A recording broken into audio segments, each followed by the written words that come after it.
Hi అండి, నేను దిల్సే with me అంజలిలో నా గెస్ట్ ఎవరు అని చెప్పడానికి ముందు యాక్చువల్లీ సివిల్ సర్వీసెస్ సిరీస్ ఏదైతే ఉందో ఈ పాండమిక్లో సివిల్ సర్వెంట్స్ ఎవరు మనకు దొరకలేదు. బట్ ఫణీంద్ర గారుని చాలా రోజులుగా రిక్వెస్ట్ చేస్తూ ప్రస్తుతానికి ఫైనల్గా మిమ్మల్ని ఒప్పించి ఈరోజు ఇక్కడికి రావడం జరిగింది. ముందైతే వెల్కమ్ చెప్పేద్దాం. ఫణీంద్ర గారు నమస్కారం అండి. నమస్తే మ్యామ్. ఐఆర్ఎస్ రవీంద్ర గారు ఫ్రమ్ చెన్నై. సార్, ఇబ్బంది పెడితే ఏమనుకోవద్దు. చెప్పండి మ్యామ్. ఇబ్బంది పెట్టానైతే. ఎలా ఉంది సార్ చెన్నైలో ప్రస్తుతానికి పాండమిక్ సిచ్యువేషన్స్? అన్ని చోట్ల అలా ఉంది బికాస్ ఆఫ్ బట్ ఈ సెకండ్ వేవ్ తగ్గుముఖం పట్టింది. అక్కడ అన్ని చోట్ల తగ్గుముఖం పట్టింది, Hyderabad and Chennai. The point is with corona, so it is acting and we're reacting. So the situation is now entirely it is in the hands of corona, but only one thing that we can do is that everybody has to be vaccinated, both the doses, and we have to follow this SMS, social distancing, and you have this sanitization and mask. So instead of this SMS we have to follow this SMS, because prevention is the only thing. We have to maintain the distance and we have to make it. That is best part. So ఎస్ఎంఎస్కి కొత్త అర్థం చెప్పారైతే మాకు ఈరోజు. అలానే కాదు, but actually Indian society is we are community based society, family based society. So మనకి festival అంటే నలుగురు రావడం, కలిసి కూర్చోవడం, మాట్లాడుకోవడం, తినడం, అదే కదా. And we have almost like 365 days, we have 365 festivals. So our calendar is full of festivals and we like to interact with each other, we like to talk to each other, so we like to be together. So that's why it's much more difficult for us to get out of it. కానీ మిమ్మల్ని interview అడిగినట్టు మాత్రం మంచి peak స్టేజ్లో ఉంది. It's very peak at that time. ఇప్పుడే రాలేవండి, అందరూ అదే తెలుసా మీకు, ఇప్పుడే రాలేవండి, పాండమిక్ చాలా క్రిటికల్గా ఉంది situation. Very critical. So we hope, we pray the divine that the third wave will not start and we will get out of this soon, so that our economy also, now we can see clearly there is a green signs. It's definitely collections, tax collections are also increasing, so I hope the trend will continue. And hopefully this sense of positivity, especially after this Tokyo 2020 Olympics, we have won 7 medals. And then recent test match also we have won beautifully against England, so I hope the same positive trend continues and we will get out of this as early as possible, so that we can concentrate on the actual work. A lot to do, especially in the next 10 to 15 to 20 years. I think it is India's time. I hope so. టోటల్గా ఇంగ్లీష్లోకి వెళ్ళిపోయారండి కంప్లీట్గా. Please. కాస్త alert చేస్తున్నాను అంతే, అంతకు మించి ఏం లేదు. ఓకే. అంటే ఇవాళ కొంచెం ఒక చిన్న ఫంక్షన్ ఒకటి ఉంది సార్, అందుకని ఇలా రెడీ అవ్వాల్సి వచ్చింది, ఏమి అనుకోవద్దు. ఈవెన్ ఆడియన్స్ కూడా చెప్తున్నాను, ఈవిడ అంటే ఇలా రెడీ అయ్యి వచ్చింది సివిల్ సర్వెంట్ ఇంటర్వ్యూ అని అనుకోకండి. ఒక చిన్న ఫంక్షన్ ఉంది, మళ్ళీ నాకు టైం సరిపోదు, అందుకని ఇలాగే రెడీ అయ్యి వెళ్ళిపోదాం అని. సో కమెంట్స్ చాలా ఈజీగా మీ ఫంక్షన్ లో మధ్యలో ఇరికిచ్చారనమాట. సరే సార్, ఐఆర్ఎస్గా ప్రస్తుతానికి మీరు చెన్నైలో చేస్తున్నారు. I mean GST and customs. Okay. Customs and GST, indirect taxes. కానీ జిఎస్టీ రాకముందు ఇప్పుడు వచ్చిన తర్వాత ఏమైనా ట్యాక్సెస్ ఏమైనా పెరిగాయా సార్? కానీ బిల్లు చూస్తే మాత్రం మాకు గుండెలు అడిగిపోతున్నాయి. Because I will tell you the truth. Previously when GST లేనప్పుడు మీరు యావరేజ్ ట్యాక్సేషన్ కనుక చూసుకుంటే ఆల్మోస్ట్ అన్ని ట్యాక్స్లు కలుపుకుని ఒక 17-18 ట్యాక్స్లు ఉండేవి. ఆ తర్వాత అది కాక స్టేట్ ట్యాక్స్లు చాలా ఉండేవి, ఎంట్రీ ట్యాక్స్ అని, ఆక్ట్రాయ్ అని, చాలా ట్యాక్స్లు ఉండేవి. అది కాక ఒక ఐటమ్ నుంచి సెంట్రల్ ఎక్సైజ్ డ్యూటీ ఉండేది, దానిపైన సర్వీస్ ట్యాక్స్ ఉండేది, చాలా ఉండేవి. సో ఇవన్నీ మీరు కనుక కన్సిడర్ చేసుకుని చూస్తే on an average 31 to 35% taxation ఉండేది on every item, on an average I'm telling. So now మీ జిఎస్టీలో మాక్సిమం స్లాబే 28%. అండ్ ఆ 28%లో మీకున్న కమోడిటీస్ అన్ని 21, 22. సో మ్యాక్సిమం అన్నీ కూడా 12% నుంచి 18% మధ్యలోనే ఉన్నాయి. మనం వాడుకునే వస్తువులన్నీ 5% ట్యాక్స్ బ్రాకెట్లోనే ఉన్నాయి. అగ్రికల్చర్ ప్రొడక్ట్స్ అన్నీ ఎగ్జెంప్టెడ్, ఎడ్యుకేషన్ అంతా ఎగ్జెంప్టెడ్, హెల్త్ కేర్ అంతా ఎగ్జెంప్టెడ్. సో బట్ అప్పటికి ఇప్పటికి తేడా ఏంటంటే, ఇదివరకు మీరు ఇన్వాయిస్ మీద కనిపించేది కాదు ఏది, ఇప్పుడు ప్రతిదీ ఇన్వాయిస్ మీద కనిపించడం వల్ల మనం ఏదో పే చేస్తున్నామేమో, పెరిగిపోయిందేమో అన్న భ్రమలో ఉన్నారు తప్ప, నిజంగా మీరు చూస్తే మ్యాక్సిమం ట్యాక్స్ బ్రాకెట్ 28% జిఎస్టీలో.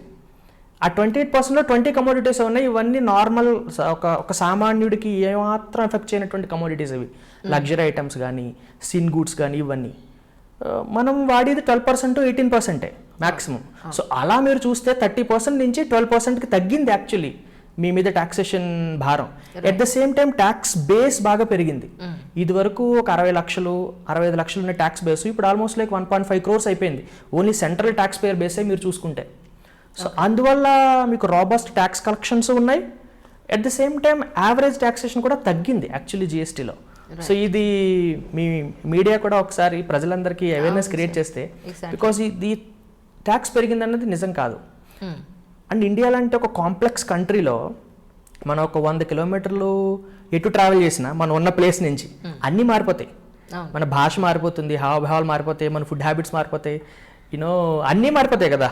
అలాంటి ఒక కాంప్లెక్స్ కంట్రీలో ఇలాంటి యూనో జిఎస్టీ లాంటిది ఇంప్లిమెంట్ చేయడం it's not a joke. I think it's much needed reform and definitely we are now seeing the you know success of GST. And next 2-3 yearsలో we can see that. Right.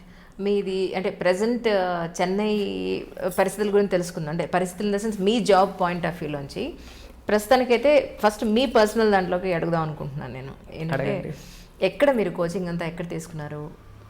Native place ఎక్కడ? ఒకసారి. నాది native place శానపల్లి లంక అని ఒక village.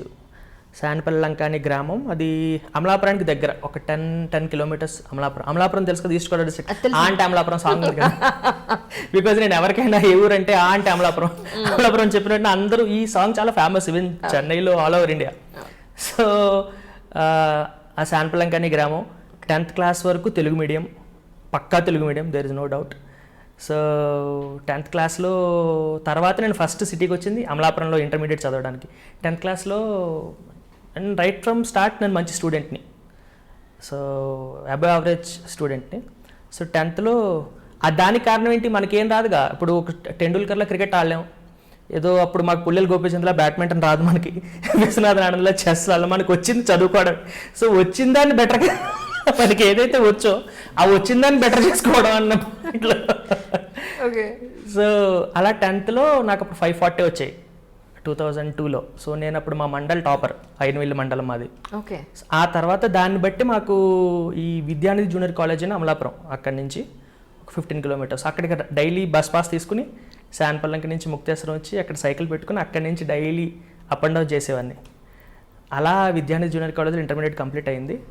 Then ఆ తర్వాత engineering BTech చేశాను, mechanical engineering, BVC engineering college అని వాడలరేవు, అది అమలాపురానికి అరౌండ్ ఒక 15 kilometers. సో అక్కడ బీటెక్ ఇంజనీరింగ్ కంప్లీట్ చేశాను. బీటెక్లో కూడా మంచి పర్సెంటేజ్ వచ్చింది, 85.6% ఎంతో వచ్చింది. మా యూనివర్సిటీలో I was the top 4 or 5 okay అప్పుడు. సో ఆ తర్వాత సాఫ్ట్వేర్, అప్పట్లో సాఫ్ట్వేర్ వాజ్ కంప్లీట్ బూమ్ కదా. సో అందరూ సాఫ్ట్వేర్కి వెళ్ళిపోవాలని, మా క్లోజ్ ఫ్రెండ్స్ అందరూ సాఫ్ట్వేర్లో జాయిన్ అయిపోయారు. నాకేమో మనసులో ఏదో ఒక చిన్న ఫీలింగ్, ఏంటి 4 ఏళ్ళు మెకానికల్ ఇంజనీరింగ్ చదివాం, సో సాఫ్ట్వేర్ కనుక నువ్వు వెళ్ళాలనుకుంటే 4 ఏళ్ళ ముందరే సిఎస్సి ఐటీ తీసుకుని ఉండాలి కదా. నవ్వు ఇప్పుడు మారిపోతే 4 ఏళ్ళ ముందర తీసుకునే డెసిషన్కి వాల్యూ ఇవ్వట్లేదు కదా అన్న ఒక థాట్. సో ఒక సాఫ్ట్వేర్ కంపెనీలో వచ్చింది, జాబ్ వచ్చింది. So I was about to board అనమాట, వెళ్ళిపోతున్నాను, ఇంకా వెళ్ళిపోవాలి, ట్రైన్ ఎక్కేయాలన్నప్పుడు ఎన్టీపీసీ లిమిటెడ్ అని నేషనల్ ధర్మ పవర్ కార్పొరేషన్, అది మహారత్న పబ్లిక్ సెక్టర్ ఆర్గనైజేషన్, అందులో నాది ఇంటర్వ్యూ కాల్ వచ్చింది same day. Okay.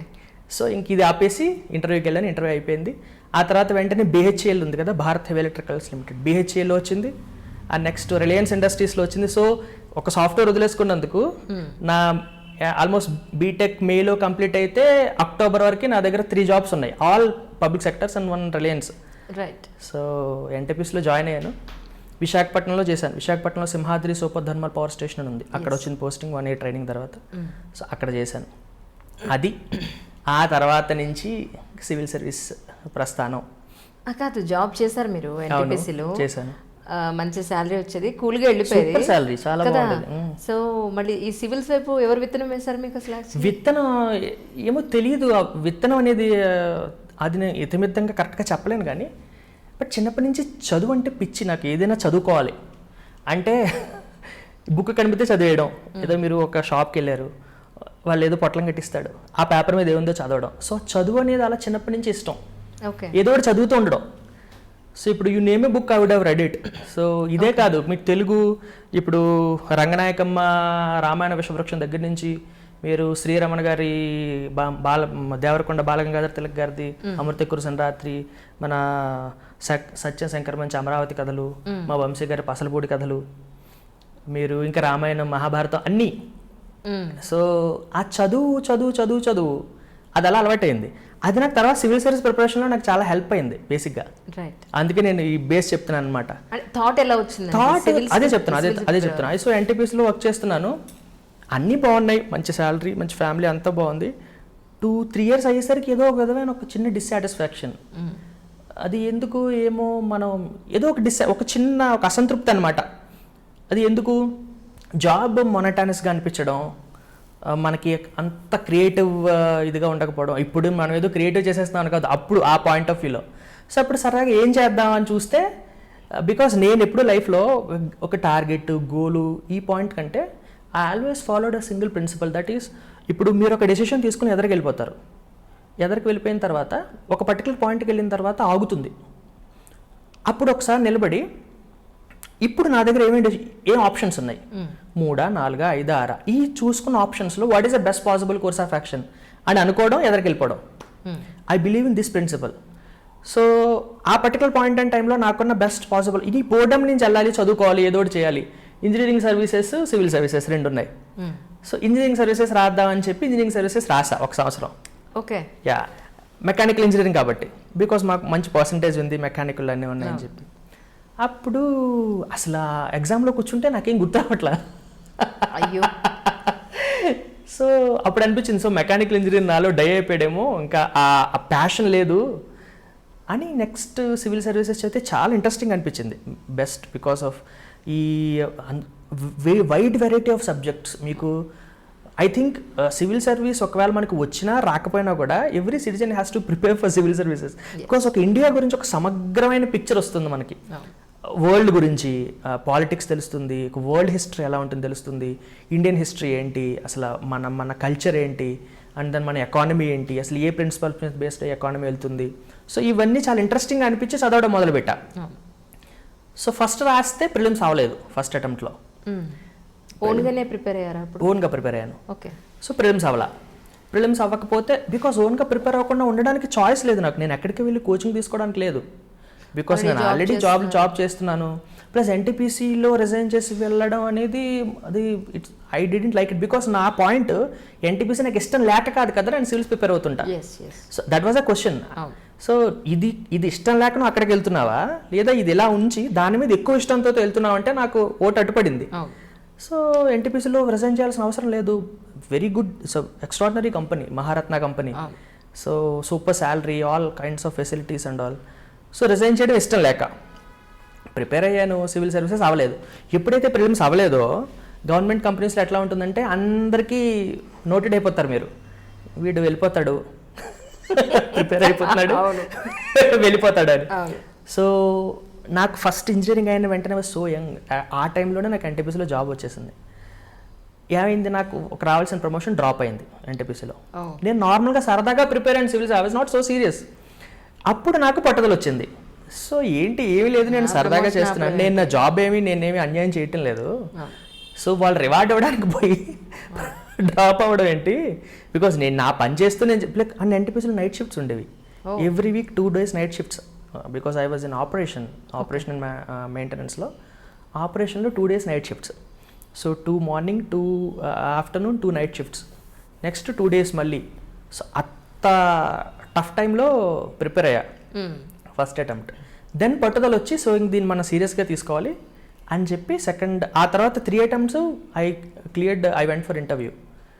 Prelims, mains clear అయింది, అండ్ లాస్ట్ అటెంప్ట్లో last time I got it. కానీ 3 సార్లు ఇంటర్వ్యూకి వెళ్ళారా? యా, 3 సార్లు ఇంటర్వ్యూకి వెళ్ళినా కూడా రాలేదు. రాలా. 2 times కారణం ఏంటంటారు?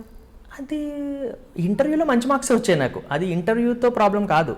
మెయిన్స్లో I got less marks for both the attempts.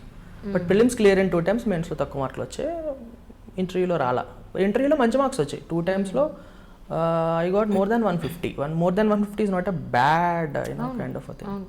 కానీ మీకు అనిపించలే అప్పుడు కూడా జాబ్ వదలలేదా మీరు? వదలా. ఓన్లీ మెయిన్స్ ఎగ్జామ్కి ముందర ఒక 1 month లీవ్ పెట్టేవాడిని, అప్పుడు చదువుకునేవాడిని. అండ్ జాబ్ వదిలేసి వెళ్ళిపోయేంత పరిస్థితి కూడా కాదు, because you are getting so much money and you depend on that money. So మీరు వదిలేసి రిజైన్ చేసి వెళ్ళిపోయి, and what happens if you don't get it? Because generally civil సర్వీసెస్లో మనము బికాస్ పోస్ట్ సక్సెస్ థీరీస్ కదా ఇవన్నీ. ఒక వ్యక్తి సక్సెస్ అయిపోయిన తర్వాత మనం ఏం చేస్తామంటే ఇక్కడ కూర్చుని వెనక అనలైజ్ చేస్తాం. సో మనం అది చేసాం కాబట్టి మనం సక్సెస్ అయ్యామని. నాతో ఏకీభవించవచ్చు, ఎవరైనా ఏకీభవించకపోవచ్చు, but my point is we always look at life in post success way. ఇప్పుడు బిల్ గేట్స్ ఫర్ ఎగ్జాంపుల్ ఆయన గొప్పవాడయ్యాడు, ఏదో స్టీవ్ జాబ్స్ గొప్పవాడయ్యాడు, ఏదో చిరంజీవి గారు గొప్పవాళ్ళు అయ్యారు, వాళ్ళంతా సాధించారు, ఏదో సాధించారు. దీన్ని మన రెఫరెన్స్ కింద తీసుకుని సో వీళ్ళు ఇవి చేశారు కాబట్టి గొప్పవాళ్ళు అయ్యారు, సక్సెస్. ఇవన్నీ ఏంటి? పోస్ట్ సక్సెస్ థియరీస్ కదా. సో నాకేమనిపిస్తుందంటే your future will decide your past and present. మీ ఫ్యూచర్లో మీ ప్రజెంట్ పాస్ట్ ఫ్యూచర్ని డిసైడ్ చేయవు. మీ ఫ్యూచర్ మీ పాస్ట్ మీ ప్రజెంట్ని మీ పాస్ట్ని డిసైడ్ చేస్తాయి. am I clear to you? So it's not that the decision that I take today will take me somewhere else. So ఆ somewhere else నేను ఎక్కడికి వెళ్ళాలో అది ఆల్రెడీ ఒకటి ఉంది కాబట్టి దాన్ని బట్టి నేను I take decisions today. Right. So I believed in that in that kind of mind set. So అప్పుడు ఎన్టీపీసీలో లాస్ట్ 2 attemptsలో ఇంటర్వ్యూకి వెళ్ళాను. ఇంటర్వ్యూ బాగా చేశాను, ఇంటర్వ్యూ బాగా చేయకూడదు, బట్ అప్పుడు నన్ను అనలైజ్ చేసుకుంటే సో మెయిన్స్లో ఎక్కడో ప్రాబ్లం వస్తుంది మనం రాయట్లేదు సరిగా. Last 4th attempt I got it by divine grace and support of the family. అంటే ఇంత పట్టుదలగా రాశారు, ఇంకా 2 attempts ఉంటున్నాయేమో కదా. యాక్చువల్లీ అటెంప్ట్ చేయాలనిపించలేదా మీకు? అనిపించలేదు ఇంకా. ఎందుకని? ఎందుకు ఇంకా దానికి ఇంకా అంతం ఏముంది? ఇప్పుడు ఐఆర్ఎస్, ఇప్పుడు అవును ఐఏఎస్ అయి ఉండేవారేమోగా. బట్ నా మోటివేషన్ అది కాదు కదా. ఓకే, నా మోటివేషన్ ఫస్ట్ నుంచి నేను అది అవ్వాలి అనేది నా మోటివేషన్ కాదు. సో నేను ఇన్ఫ్యాక్ట్ లాస్ట్ అటెంప్ట్ నేను I wanted to quit actually. చాలు, బికాస్ ఎందుకంటే it is like it's taking so much of your time and energy. So your family time, your energy and your thinking process, everything. Civil service is like it's a monster in a way. So and everybody projects the positive side of it, but actually there is a lot of negative side of it also, which only మా aspirants కి వాళ్ళతో పాటు prepare అయిన వాళ్ళకి వీళ్ళకి మాత్రమే తెలుస్తుంది, అర్థమవుతుంది. ఎందుకంటే ఎందుకంటే బికాస్ మనం ఇప్పుడు ఒక 15 లక్షల మంది ప్రిలిమ్స్ రాస్తారు మ్యామ్. 15 లక్షల్లో ఒక 15,000 మంది మెయిన్స్కి వెళ్తారు. 15 లక్షలు టు 15,000. సో ఇది నా అనాలిసిస్, కొంతమంది దీంతో డిఫర్ అవ్వచ్చు. బట్ ద పాయింట్ ఈస్ ఇప్పుడు 15 లక్షల మంది ఎగ్జామ్ రాస్తారు మ్యామ్. 15 లక్షల్లో 15,000 మంది ప్రిలిమ్స్ క్వాలిఫై అవుతారు. సో అంటే ప్రిలిమ్స్ అనే exam basically it is not an exam for selection. Prelims exam అనేది ఎలిమినేషన్ ఎగ్జామ్. బికాస్ 15 లక్షల మందిలో 15,000 మందిని ఇప్పుడు మీరే ఎగ్జామినర్ అనుకోండి, ఎట్లా మీరు సెలెక్ట్ చేస్తారు? సో మీ ఎగ్జామ్ ప్యాటర్న్ ఎలా ఉంటుందంటే ఈ 15 మందిని ఎలా సెలెక్ట్ చేయాలన్న పాయింట్ ఆఫ్ వ్యూలో కాకుండా మిగతా 14 లక్షల మందిని నేను ఎలా ఎలిమినేట్ చేయాలి? Correct. So it's cut throat elimination. అలా మీరు ప్రిలిమ్స్ క్వాలిఫై అయ్యి మెయిన్స్కి వస్తారు. ఈ 15,000 మంది రాసిన మెయిన్స్లో సపోజ్ మీకు ఒక 1000 సీట్లు ఉన్నాయనుకోండి, 1000 వేకెన్సీస్ ఉన్నాయి. ఈస్ టు 3 అంటే 3,000 పీపుల్ ఇంటర్వ్యూకి సెలెక్ట్ అవుతారు. సో 3,000 పీపుల్ ఇంటర్వ్యూ, 15,000 నుంచి 3,000 మంది వెళ్తే 3,000లో 1000 జాబ్లు వస్తాయి, ఐ మీన్ సర్వీస్ వస్తుంది. ఏంటి 1000 వేకెన్సీలు ఉంటే ఆ వేకెన్సీలు ఒక 500, 600, 700, 800 అనుకోండి. That based on the each year మారిపోతూ ఉంటుంది. అది ఆ గవర్నమెంట్ ఎంత వేకెన్సీలు ఉన్నాయి, ఎంతమందిని తీసుకోవాలనుకుంటుంది, వీటిలన్నిటి మీద డిపెండ్ అయి ఉంటుంది కదా. సో దాన్ని బట్టి ఇది మారిపోతుంటుంది. ఇప్పుడు మనకు కనిపించేది 600, 700 మందే. బట్ మిగతా ఈ 3,000 మంది ఎవరు? ఇంటర్వ్యూకి వెళ్ళిన వాళ్ళు. వాళ్ళు ఏమైనా తక్కువ వల్ల ప్రిలిమ్స్ క్వాలిఫై అయ్యారు, మెయిన్స్ క్వాలిఫై అయ్యారు, మళ్ళీ వెళ్ళారు. మరలా ఇంటర్వ్యూలో కనుక మీకు 1 మార్కులో పోతే మళ్ళీ ఫస్ట్ నేను స్టార్ట్ చేయాలి. అవును, మళ్ళీ prelims mains interview. So exam pattern అలా ఉంటుంది. నేను ఎగ్జామ్ ప్యాటర్న్ తప్పు, ఇలా చేయాలి అలా చేయకూడదు అని నేను చెప్పట్లేదు. కానీ ఈ కనిపించే 600 మీరు చూస్తారు, కనపడిన 2,400 మంది మాకు కనబడతారు. అవును, మనతో పాటు ప్రిపేర్ అయిన వాళ్ళు ఎంతమంది, వాళ్ళల్లో ఒక్కొక్కసారి అరే వీడు అక్కడ ఉండాలి కదా అనిపిస్తుంది, అరే ఈజ్ అ డిజర్వ్డ్ క్యాండిడేట్ కదా అనిపిస్తుంది. అలాంటి వ్యక్తికి మీకు ఇంటర్వ్యూలో ఒక 85, 90, 95 మార్క్స్ వస్తే మీకు యూ ఫీల్ లో అయ్యో ఏంటి అని చెప్పి. సో ఇన్ అ వే మనకి ఒక ఇప్పుడు success equals to civil services, success in civil services exam equals to FX, Y, Z, Y ABC అని కొన్ని ఫ్యాక్టర్స్ పెట్టుకున్నాం అనుకోండి. ఈ అన్ని ఫ్యాక్టర్స్ మీకు ఆల్మోస్ట్ ఒక 90% ఫ్యాక్టర్స్ ఆ సంవత్సరం మీకు వర్కౌట్ అవ్వాలి మీరు సక్సెస్ అవ్వాలంటే. రైట్. ఒకసారి వర్కౌట్ అవ్వడం కాదు, ప్రిలిమ్స్లో వర్కౌట్ అవ్వాలి, మెయిన్స్లో వర్కౌట్ అవ్వాలి, ఇంటర్వ్యూలో వర్కౌట్ అవ్వాలి. బికాస్ మీరు ఇంటర్వ్యూకి వెళ్తారు, ఏదో ఒక బోర్డు మీకు సపోజ్ రాంగ్ బోర్డు రావచ్చు. ఇవన్నీ మీ చేతుల్లో లేని ఫ్యాక్టర్స్. అన్లైక్ అదర్ ఎగ్జామ్స్ తీసుకోండి, మీకు ఇప్పుడు IIT-JEE తీసుకున్నారు, ఒక సంవత్సరం ఒక అబ్బాయికి ఒక ర్యాంక్ వచ్చింది, ఒక 28th ర్యాంక్ వచ్చింది అనుకోండి, మళ్ళీ ఎగ్జామ్ మళ్ళీ రాశాడు అనుకోండి IIT, ఇంచుమించు అదే ర్యాంక్ వస్తుంది, ఒక 20 10 15. Same with NEET, any exam మీరు తీసుకోండి, బికాస్ సిలబస్ కన్సైజు మీరు చదివితే ఇది వస్తుందని. సివిల్ సర్వీసెస్ అలా కాదు, అందరూ అవి బుక్స్ చదువుతారు, అందరూ పాలిటీ లక్ష్మీకాంతే చదువుతారు. ఈ బుక్స్ ఉన్నాయి కొన్ని బుక్స్. నేను మేబీ కరెక్ట్ పర్సన్ కాదేమో ఈ పుస్తకాల లిస్ట్ చెప్పడానికి, ఇక నేను ఎప్పుడు ఫిజికల్ ఫామ్లో పేపర్ ఎప్పుడు చదవలేదు. నేను 3 సంవత్సరాలు నేను ప్రిపేర్ అయినప్పుడు నేను ఎప్పుడు ఐప్యాడ్లోనే చదివాన్ని పేపర్. అండ్ దెన్ నేను ఈ నోట్స్ అసలు ప్రిపేర్ చేసుకోనే లేదు. సో నేను కరెక్ట్ పర్సన్ కాదు యాక్చువల్లీ అడ్వైజ్ చేయడానికి. అలాగే కాదు, నోట్స్ ప్రిపేర్ చేసుకోకపోయినా, మీరు డైరెక్ట్ ప్రత్యక్షంగా న్యూస్ పేపర్ చదవకపోయినా అల్టిమేట్లీ ఏంటి అచీవ్ చేస్తారా లేదా అనేది కదా. సో ఇలా కూడా అచీవ్ చేయొచ్చని మీకు ఒక దారి చూపిస్తున్నారు అంతే. మేబీ బికాస్ ఎందుకంటే నాకు టైం ఉండేది కాదు, నేను ప్రిపేర్ చేసుకోకూడదని కాదు, ఆల్రెడీ జాబ్ ఉంది, టైం ఉండేది కాదు. ఒకవేళ ప్రిపేర్ చేసుకుంటే మళ్ళీ రివైజ్ చేయాలి, దీన్ని ఎప్పుడు రివైజ్ చేస్తావు ఇదంతా. సో నేను మైండ్లోనే నేను నోట్స్ ప్రిపేర్ చేసుకునేవాడిని. మేబీ అది అందరికి వర్కౌట్ అవ్వకపోవచ్చు, మేబీ నాకు చిన్నప్పటి నుంచి ఉన్న అది ఏదో గాడ్ మెమరీ వల్ల. బికాస్ వన్స్ ఒకసారి నాకు మెమరీలోకి వెళ్తే ఇంకా అది బయటకు వెళ్ళదు, if I take it very seriously. So I use to think అనమాట. సో ఈ క్వశ్చన్ వస్తే ఎలా రాస్తాం మనం ఎగ్జామ్లో, బికాస్ లాజిక్ ఇప్పుడు మెయిన్స్లో 250 marks, each question 10 marks, each question 10 marks అంటే మీకు ఎంత టైం దొరుకుతుంది ఒక క్వశ్చన్కి? 7 minutes దొరుకుతుంది రాయడానికి. ఏంటి 25 నుంచి 20 క్వశ్చన్స్ వస్తాయి, అందులో మళ్ళీ ఏబీలు ఉంటాయి. ఒక క్వశ్చన్ ఉంది అనుకోండి 1లో, అందులో A 5 మార్క్స్, B 5 మార్క్స్. ఆ ఏలో మీరు ఒకసారి పేపర్ చూస్తే ఆ క్వశ్చన్ ఒక 4 lines ఉంటుంది, B క్వశ్చన్ ఒక 4 lines ఉంటుంది. ఆ క్వశ్చన్ చదివి అసలు వీడు ఏం అడుగుతున్నాడు, వీడి పాయింట్ ఏంటి, వీడికి అసలు ఏం కావాలి, మీకు అన్ని కనిపిస్తాయి. ఫర్ ఎగ్జాంపుల్ ఆఫ్ఘనిస్తాన్ US ఇది ఉంది అనుకోండి, ఆఫ్ఘనిస్తాన్ ఉంటుంది, USA ఉంటుంది, అన్ని ఉంటాయి, అన్ని మీకు కనిపించిన వర్డ్సే. ఆ ఫ్రేమింగ్ అదంతా is just to test your presence of mind. So civil services నా ఎక్స్పీరియన్స్లో నేను చెప్తున్నాను, అది ఒక టెస్ట్ ఆఫ్ నాలెడ్జ్ 50% అయితే, but test of your character and presence of mind అది more. So your clarity of thought and your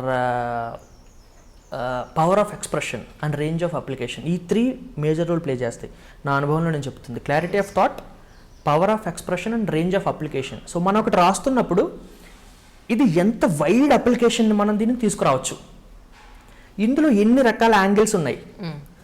ఒక issue ఉంది, ఆ ఇష్యూ చూడడానికి ఒక ఎకనామిక్ ఇష్యూ కింద కనిపించవచ్చు మనకి, ఆ ఎకనామిక్ ఇష్యూ వెనకాల ఒక పొలిటికల్ యాంగిల్ ఉంటుంది, దాని వెనకాల ఒక హిస్టారికల్ యాంగిల్ ఉంటుంది, ఓకే, దాని వెనకాల ఒక అనదర్ ఒక కరెంట్ అఫైర్స్ సోషల్ ఇష్యూ ఉంటుంది. ఫర్ ఎగ్జాంపుల్ మాకు ఒక 2016లోనో 15 నాకు గుర్తులేదు సరిగా, ఒక క్వశ్చన్ అడిగారు ఏంటంటే డిస్పైట్ ఆఫ్రికన్ కాంటినెంట్లో వేరియస్ కంట్రీస్ ఉన్నాయి కదా, ఈ కంట్రీస్ అన్నిట్లో చాలా రిసోర్సెస్ ఉన్నాయి, బట్ డిస్పైట్ దట్ ఎందుకు African continent is a poor continent? Because ఆఫ్రికాలో మీరు ఏ కంట్రీ తీసుకున్నా లాట్స్ ఆఫ్ రిసోర్సెస్ ఉన్నాయి, ఎవ్రీ కంట్రీ యూ టేక్.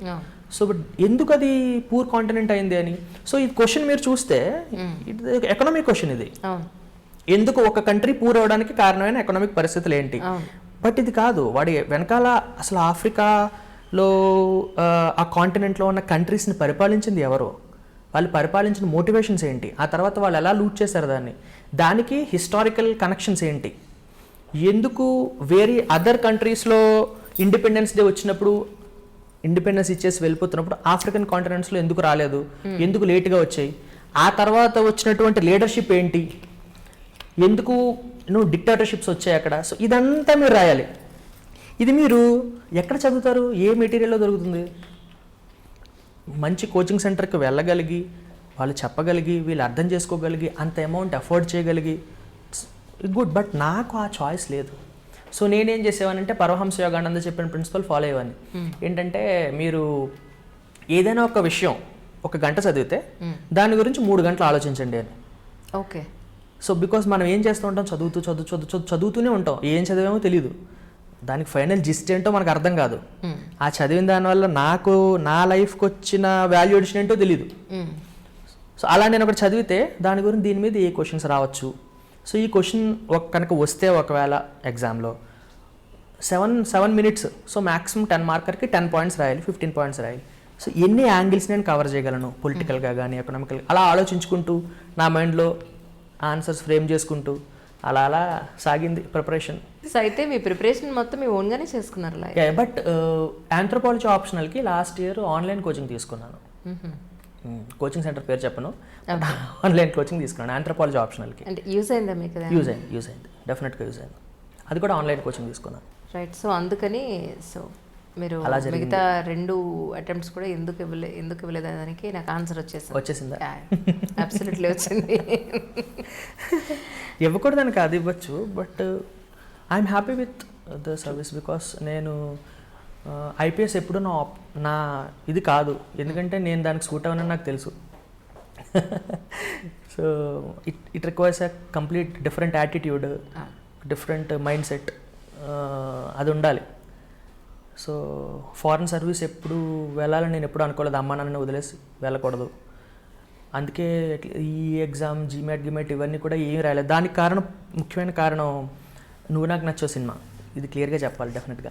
నువ్వు నాకు నచ్చావులో ఒక సీన్ ఉంటుంది, వెంకటేష్కి ఆర్తి అగర్వాల్కి మధ్యలో ఒక కన్వర్జేషన్. అందులో ఆర్తి అగర్వాల్ వచ్చి అడుగుతుంది, నువ్వేంటి మీ నాన్న మిమ్మల్ని అమెరికా పంపించాలనుకుంటే నువ్వు ఎక్కి ట్రాక్టర్కి పొలాలు దున్నుతావు అంటే, సో నేను అక్కడికి వెళ్ళి ఒక ఖరీదైన కారు కొనుక్కుని నేను తిరగలను, కానీ అది ఇంటి దగ్గర ఉంటే ట్రాక్టర్ మీద ఎక్కించి మా నాన్నని తిప్పగలను. నువ్వు ఏదైనా సాధించినప్పుడు సంతోషపడే వాళ్ళు నలుగురు, నువ్వేదైనా పోగొట్టుకున్నప్పుడు, నువ్వు ఎండు తట్టే నలుగురు లేనప్పుడు నువ్వు ఎంత సాధించినా ఎంత పోగొట్టుకున్నా పెద్ద తేడా ఉండదు. ఈ పర్టికులర్ సీన్ నాకు చాలా ఇంపాక్ట్ చూపించింది అప్పట్లో. సో ఇంకా అసలు ఇంకే ఎగ్జామ్ రాయకూడదు, అమెరికా ఇండియా వదిలి వెళ్ళకూడదు అని. సో అంతే, అలా చాలా సినిమాల ప్రభావం, ఈ పుస్తకాల ప్రభావం, ఫిలాసఫీస్ ప్రభావం ఇవన్నీ ఉండి అలా అయింది. కానీ మీరు ఫాలో అయ్యేవాళ్ళు, మీరు ఇష్టపడేవాళ్ళు పెద్ద లిస్టే ఉందండి మీరు ఏకంగాను. అవునా? రామ్ గోపాల్ వర్మ గారికి ఇంకొక ఫ్యాను ఈయన, సద్గురు కృష్ణవంశీ గారు, ఒకళ్ళు కాదు. ఏంటి ఇవన్నీ, ఏంటి అసలు ఎలా?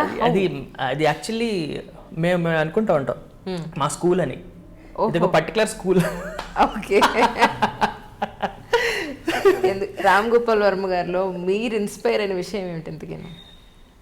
రామ్ గోపాల్ వర్మ గారిలో ఇన్స్పైర్ అయిన విషయం actually one more civil servant, అప్పుడు ఐపీఎస్ ఇప్పుడు ఐఆర్ఎస్ చూసుకోండి. మరి ఇంకొక ఫ్యాన్ ఉన్నారు మీకు ఇప్పుడు, please tell me. Ram Gopal Varma గారిలో ఇన్స్పైర్ అయ్యింది ఏంటంటే, ఇన్స్పైర్ అని కంటే కూడా రామ్ గోపాల్ వర్మ గారు నాకు ఒక విధంగా గురువు అంటే, ఎందుకంటే నాకు కరెక్ట్ పాయింట్లో నాకు ఎప్పుడు ఏది అవసరమైందో ఫిలాసఫీ, ఎప్పుడైనా అవసరమయ్యాడో అప్పుడు నాకు వచ్చాడు. బికాస్ ఎందుకంటే ఎన్టీపీసీలో నేను చెప్పాను కదా, ఎన్టీపీసీలో నేను ఆ ప్రమోషన్ డ్రాప్ అయ్యి ఆ టైంలో నేను సివిల్స్ ప్రిపేర్ అవుతూ అప్పుడు కైండ్ ఆఫ్ లో కండిషన్లో ఉన్నప్పుడు, అంతకు ముందర రాము గారి సినిమాలు అవన్నీ అందరూ కదా ఆల్మోస్ట్ ఆ జనరేషన్ అంతా, ఇప్పుడు మీరు ఏ డైరెక్టర్ని అడిగినా ఆయన పేరే చెప్తారు. ఇప్పట్లో ఆయన ఇంటర్వ్యూస్ బాగా నచ్చుతున్నాయి ఆయన సినిమాల కంటే. సో బట్ ఆయన కామెంట్ చేయడం ఇట్ ఇస్ నాట్ డిఫరెంట్, అది కరెక్ట్ కాదు. కానీ సో పాయింట్ ఏంటంటే, అప్పుడు రామ్ గోపాల్ వర్మ గారు ఈ యాన్ రాండ్ అన్న ఒక ఫిలాసఫర్ ఉంది, ది ఫౌంటైన్ హెడ్ అని అట్లాష్ రగ్డ్ అని 2 books రాసింది. రామ్ గోపాల్ వర్మ గారు ఆవిడ గురించి మాట్లాడుతుంటారు. ఇన్ఫ్యాక్ట్ ఆ ఇండియాలో ఐ థింక్ యాన్ రాండ్ పాపులరైజ్ చేసింది ఆయనే. సో ఈ పేరు నేను ఆయన దగ్గర నుంచి విన్నాను, ఎవరు యాన్ రాండ్, ఏంటి ఈయన గురించి ఇంతలా మాట్లాడుతున్నారని చెప్పి. ఆయన ఒక బ్లాగ్ రన్ చేసేవారు అప్పట్లో, ఆర్జీవి జూమిన్ అని చెప్పి ఒక బ్లాగ్ రన్ చేసేవారు. ఓకే. RGVZoomIn.com RGVZoomIn ఏదో జూమిన్ ఒక మొత్తం కరెక్ట్. ఎందుకంటే దాన్ని ఇన్స్పైర్గా చేసుకుని నేను ఫనీ జూమ్ అవుట్ అని ఇక్కడ ఓపెన్ చేసి తర్వాత క్లోజ్ చేసా. సో RGVZoomIn అని అందులోనే సిరీస్ ఆఫ్ కింద రాసుకొచ్చేవారు. అదే ఆ తర్వాత ఆ ఇంగ్లీష్లో ఉన్నదాన్ని తెలుగులో కన్వర్ట్ చేసి నా ఇష్టం అని బుక్ రిలీజ్ చేశారు. ఆ నా ఇష్టం బుక్ అంతా ఆయన రాసిన బ్లాగే, ఇంగ్లీష్లో ఆయన రాసిన బ్లాగ్. సో యాన్ రాండ్ ఎవరు అసలు యాన్ రాండ్ అని చదివి ఆయన ఫౌంటైన్ హెడ్ బుక్ చదివాను యాన్ రాండ్ది. ఐ వాజ్ లైక్ సూపర్, చాలా ఆబ్జెక్టివిజం అనే ఫిలాసఫీ. ఆ తర్వాత ఈ Arthur Schopenhauer the world as will and idea అనే ఒక బుక్ ఉంటుంది. ఆ తర్వాత Rene Descartes and then Immanuel Kant the critique of pure reason and then there is this guy called Friedrich Nietzsche. Friedrich Nietzsche is a German philosopher who influence Hitler very heavily. So ఈ Friedrich Nietzsche philosophy ఈ పేర్లన్నీ నేను రాము గారి దగ్గర విన్నా. ఆయన రాసిన బ్లాగ్లో వీటిలో ఆయన కోట్ చేస్తూ ఉండేవారు. ఇప్పుడు బాగా తగ్గిపోయింది. సో ఈ ఫ్రెడరిక్ నీషే వీళ్ళ ఫిలాసఫీస్ చదివి ఆయన ద స్పోక్ జరాతుష్ట్రా అని చెప్పి ఒక బుక్ ఉంటుంది, ది గే సైన్స్ అని. ఈ ఫ్రెడరిక్ నీషేది, ఈ ఫ్రెడరిక్ నీషే ఫిలాసఫీని యాన్ రాండ్ ఇన్ఫ్లుయెన్స్ అయ్యారనమాట. సో ఆ టైంలో అది ఎలా ఉంటుందంటే మీకు క్లియర్గా చెప్పాలంటే ఇప్పుడు రాము గారు ఎట్లా ఉంటారు, ఆయన అంతా మిక్స్ కదా, ఆయన ఏది కంప్లీట్గా ఫాలో గారు ఆయనది ఒక ఫిలాసఫీ.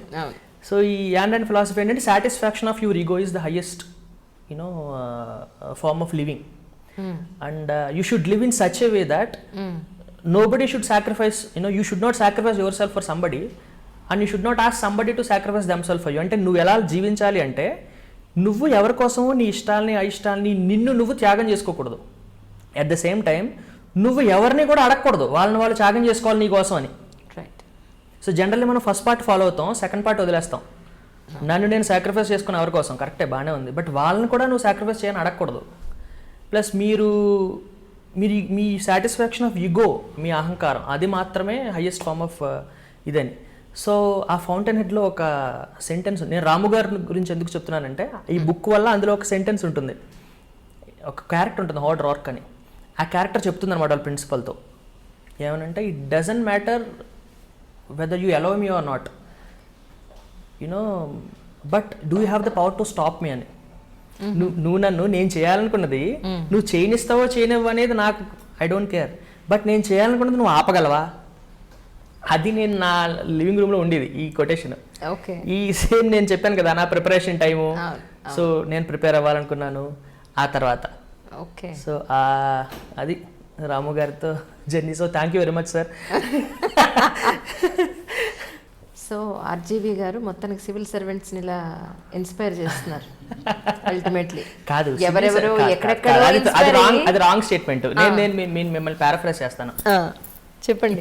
ఇప్పుడు ఎనీ ఫిలాసఫీ మీరు చూసుకుంటే anything which is hard hitting, ఇంటెన్స్గా ఉన్నది ఎక్స్ట్రీమ్ రియాక్షన్స్ ఇస్తుంది. ఎవరైనా అనండి, అది ఇప్పుడు గాంధీ గారి గురించి తీసుకోండి, అప్పుడు ఎప్పుడు లేనప్పుడే నాన్ వైలెన్స్ గురించి చెప్పారు. అలాగే ఆయన ఫిలాసఫీ చాలామంది ఇన్ఫ్లుయెన్స్ చేసింది. అలాగే యాన్ రాండ్ అనే పర్సన్ ఎవరైతే ఆవిడ అక్కడ she a Russian lady, after that she migrated to United States. United స్టేట్స్లో ఆవిడ ఈ ఆబ్జెక్టివిజం అనే ఫిలాసఫీని ఇచ్చింది. సో ఆ ఫిలాసఫీ ఆ తర్వాత నాకు తెలిసి 21st సెంచరీ అమెరికా డెవలప్మెంట్లో ఈ థాట్ ప్రాసెస్ అనేది అంతర్లీనంగా ఉంది అని నేను నమ్ముతాను. ఎనీథింగ్ బికాస్ ఆవిడ completely pro capitalist, completely against to communism and all. Because ఆవిడ చూసిన పరిస్థితులు, ఆవిడ ఫేస్ చేసిన ఆ అప్రెషన్ అదంతా, అది ఆవిడకి ఇదైంది. సో ఆ ఫిలాసఫీని మా వరకు చేరడానికి, మేము తెలుసుకోవడానికి పర్టికులర్ టైంలో అది. బట్ పాయింట్ ఏంటంటే ఒకటి, Ayn Rand is most ill read then well read, అది నేను బలంగా నమ్ముతాను. అండ్ మోస్ట్ ఇల్ రెడ్ అంటే దాన్ని మనకు కావాల్సినట్టు మనం దాన్ని మార్చేసుకుని కలగాపులగం చేసేసుకుని టూ మచ్ ఆఫ్ సెల్ఫిష్నెస్కి వెళ్ళిపోవడానికి కారణం అయ్యే ఫిలాసఫీ కూడా అదే.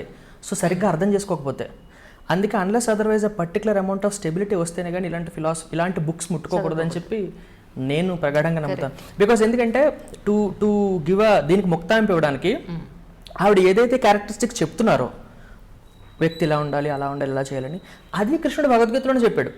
రైట్. మీరు ఒక స్థితప్రజ్ఞుడు అని మనం మాట్లాడుకుంటాం. స్థితప్రజ్ఞుడు అంటే ఎవరు? దుఃఖేషు అనుద్విగ్నమనః సుఖేషు విగత స్పృహః వేతరాగ భయక్రోధ స్థితధీర్మునరచ్యతే. ఏదైనా వచ్చినా శీతోష్ణ సమదో వీటిని సరిగ్గా చూసేవాడు, ఆనందంలోను విషాదంలోను సరిగ్గా ఉండేవాడు, వీడే నాకు యూనో వాడు స్థితప్రజ్ఞుడు అని చెప్తున్నారు. మీరు ఈ బుక్ చదివితే ఫౌంటైన్ హెడ్ హోల్డర్ అలాగే కనిపిస్తాడు మీకు. ఓకే, అర్థమవుతుందా? Yes. సో నాకు యాక్చువల్లీ యాన్ ర్యాండ్ని బాగా చదవడం వల్ల కారణం ఏంటంటే నాకు ఈ ఇండిక్ ఫిలాసఫీస్ బాగా అర్థమయ్యాయి. సో యాక్చువల్లీ మన వాళ్ళు చెప్పింది ఏంటి, మరి అంత సెల్ఫిష్నెస్ గొప్పదైనప్పుడు మరి ప్రతి ఒక్కడు వాడు ఇష్టం వచ్చింది వాడు చేస్తాడు కదా. కమ్యూనిటీ లివింగ్ అనేది ఎలా పాసిబుల్, ఎగ్జాక్ట్లీ. ఒక ఫ్యామిలీ స్ట్రక్చర్ అనేది ఎట్లా పాసిబుల్? సో నా ఇష్టం నాది, నా ఇష్టం అవుతుంది నేను చేస్తాను అని మీరు అంటున్నప్పుడు దానికి ఎండ్ ఏంటి? అసలు మీ ఇష్టం అనేది ఏంటి? ఆ ఇష్టానికి ఆరిజిన్ ఏంటి? దానికి ఎండ్ ఏంటి? మీకు వర్కౌట్ అయింది ఓకే, బట్ అది కాకుండా కూడా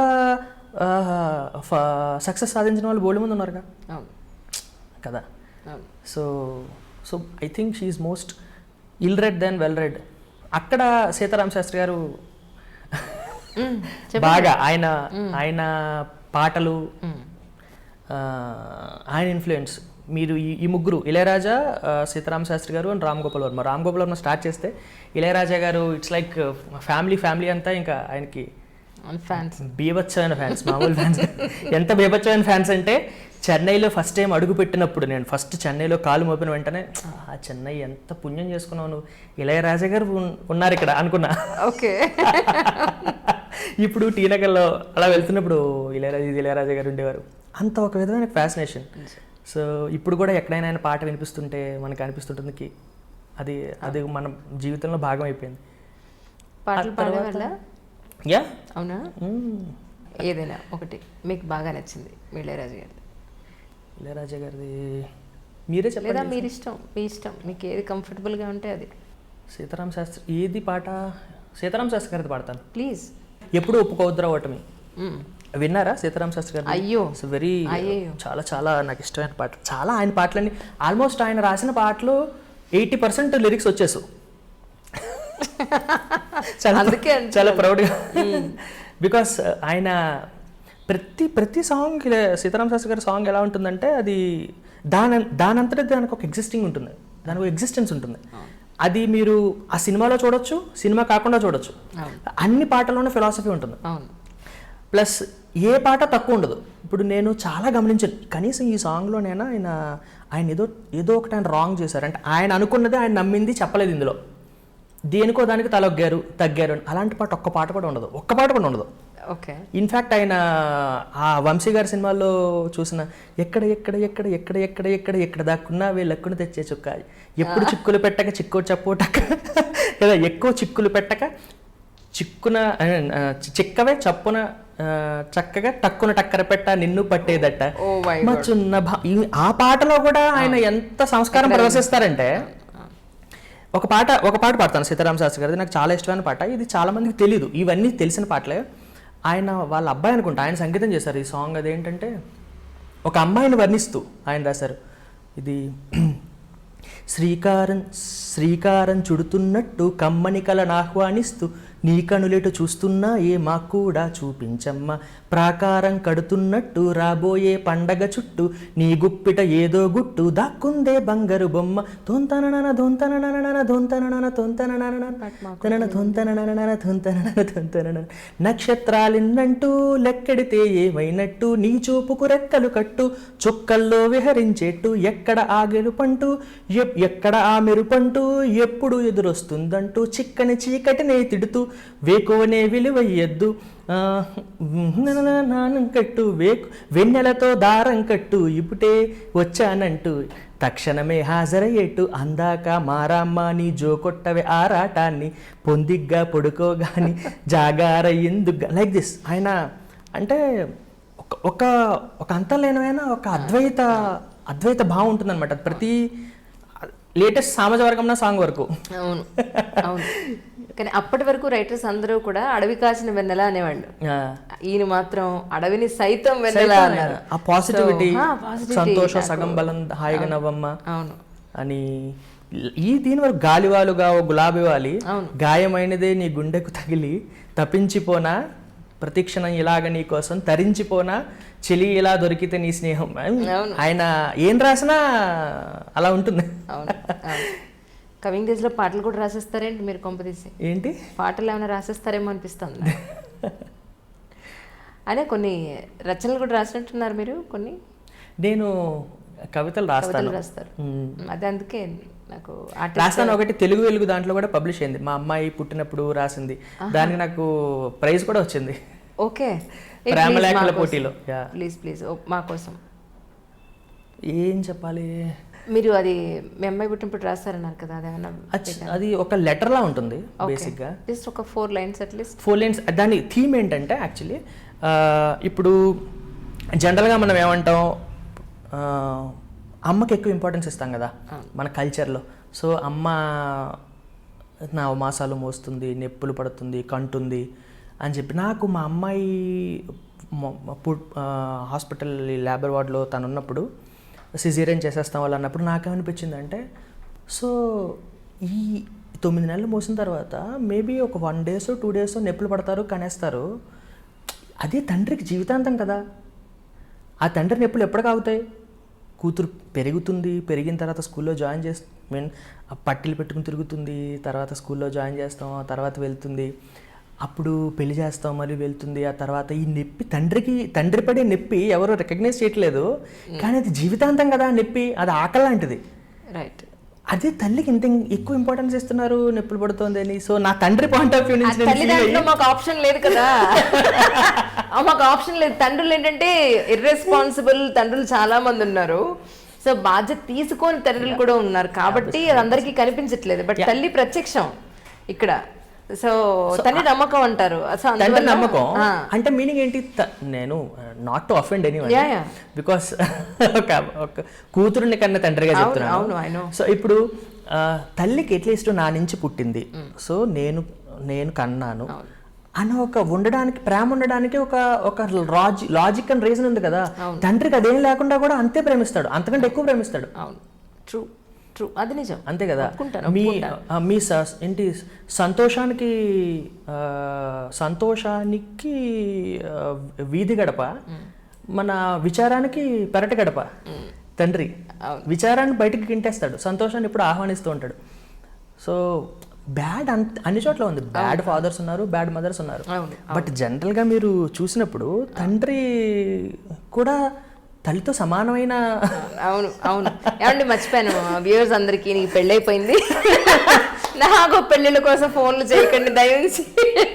సివిల్ సర్వెంట్ అనగానే ఏమండి వీళ్ళు ఎక్కడుంటారు, ఏం చేస్తారు, ఏంటి అని ఫోన్లు. సో మీకు పెళ్ళైపోయింది కాబట్టి నేను అందుకే కెమెరా ముఖంగా చెప్పేస్తాను పెళ్ళైపోయిందని. చాలా హెల్ప్ చేశారు.